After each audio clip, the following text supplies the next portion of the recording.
Hi, my name is Elise Hofman. When I was younger, I was terrified of people. I still kind of am. I was afraid they would talk to me and I wouldn't know what to say. I would say something stupid or boring, or they would just ignore me. Because of this, I would express myself in solitary ways, like drawing or writing poetry, but soon that just wasn't enough. I was so afraid of small talk, but a part of me just wanted to scream. I was a teenager, after all. Then my dad bought me a guitar and something clicked. I wrote a song. I played it for my family and they loved it, but they had to. They were my family. So then I worked up the courage and played one for my music class at school. Somehow I was able to sing about my deep feelings to the people who I was afraid to say hello to.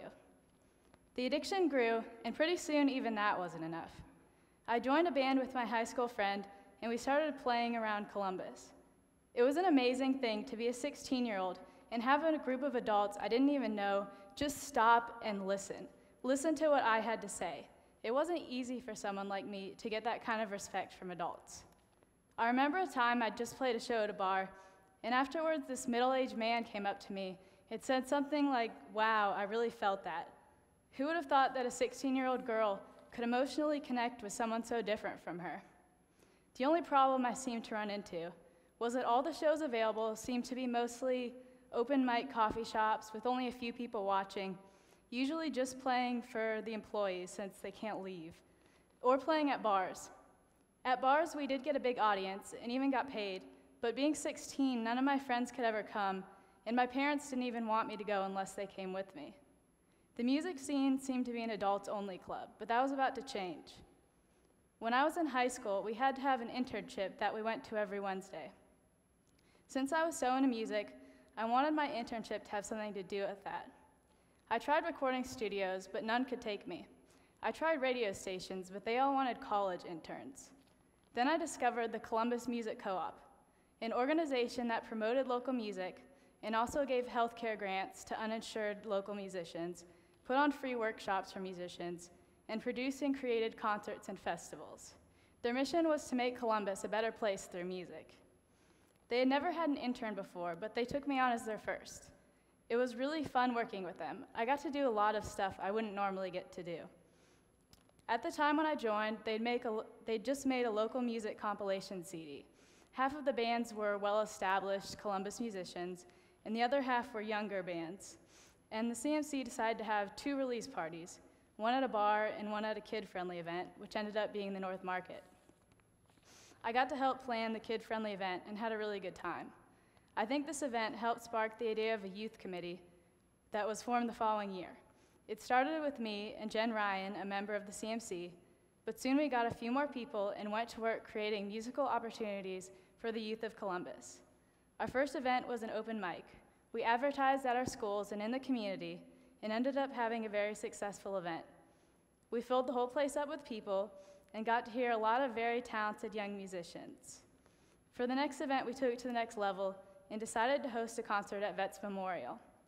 All of the bands we got to play there were 18 or under, including myself. We called the show The Kids Are All Right. It was also a huge success.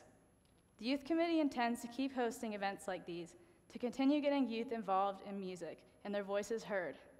One of our next projects will probably be to come to high schools and do workshops and a little recruiting, since now all of our members are no longer youth. Whether it's music or something else, it's important to get involved in whatever you're passionate about. It's surprising how easy it can be to turn what you love into something that helps others or your community. The CMC started as 2 friends who wanted to make a difference, and today has given over $1,500 in grants.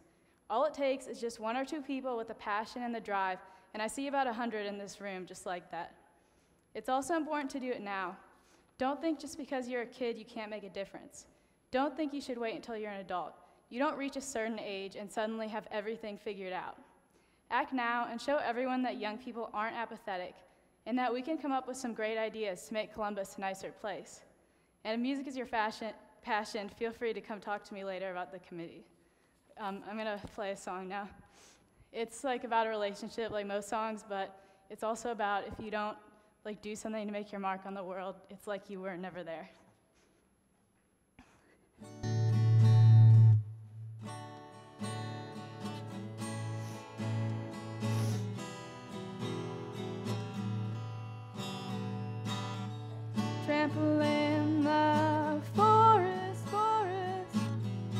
searching for that hidden pair. There were many feet before us, were we ever really there? Climbing in the treetops, just to get us